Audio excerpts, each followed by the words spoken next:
मैं जसवाल आप सबका स्वागत करती हूँ। परमेश्वर की बेटी होने के नाते आप सबको आशीष देती हूँ। परमेश्वर आपके जीवन में बहुत सारे कार्य करे और बहुत सारी आपको आशीष दे। पवित्र आत्मा आपके जीवन में बहुत सारी ब्लेसिंग को दे। अलग करना परमेश्वर की योजना में आवश्यक कदम। उत्पत्ति 1:7 में तब परमेश्वर ने एक अंतर करके उनके नीचे के जल और ऊपर के जल को अलग कर दिया और वैसा ही हो गया। परमेश्वर की क्रियाशीलता। तब परमेश्वर ने यह वचन परमेश्वर की सक्रियता को दर्शाता है। वह केवल कहता नहीं करता भी है। जब हम आदेश देते हैं, जब वो आदेश देता है तो वह स्वयं उसे पूरा भी करता है। परमेश्वर की योजना में निष्क्रियता नहीं होती, वह प्रत्येक रूप से कार्य करता है। हमें भी केवल सुनने वाले नहीं, करने वाले बनना है। याकूब 1:22 में परमेश्वर का वचन लिखा है। क्या हम भी परमेश्वर की आज्ञा के अनुसार कार्यता है? एक अंतर करके अलग करने की आत्मिक शिक्षा।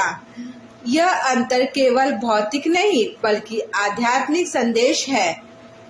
परमेश्वर ने ऊपर और नीचे के जल को अलग किया।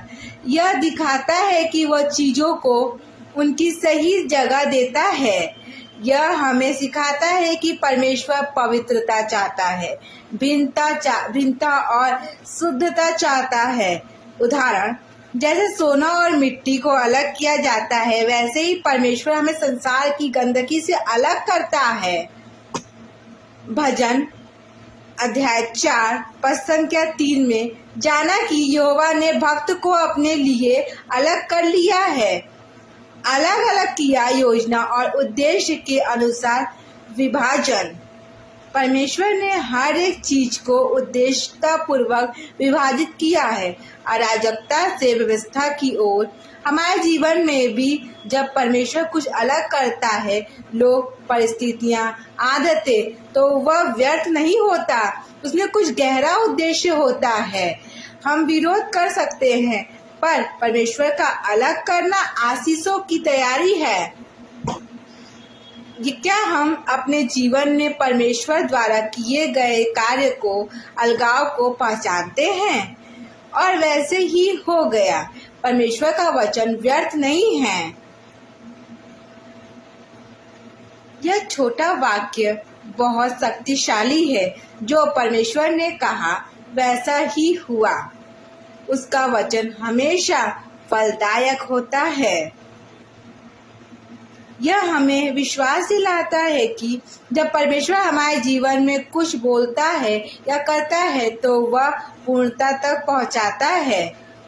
यशाया 55:11 परमेश्वर का वचन कहता है, मेरा वचन जो मेरे मुंह से निकलता है व्यर्थ नहीं लौटेगा। परमेश्वर की व्यवस्था में अलगाव, उद्देश्य और पूर्णता है।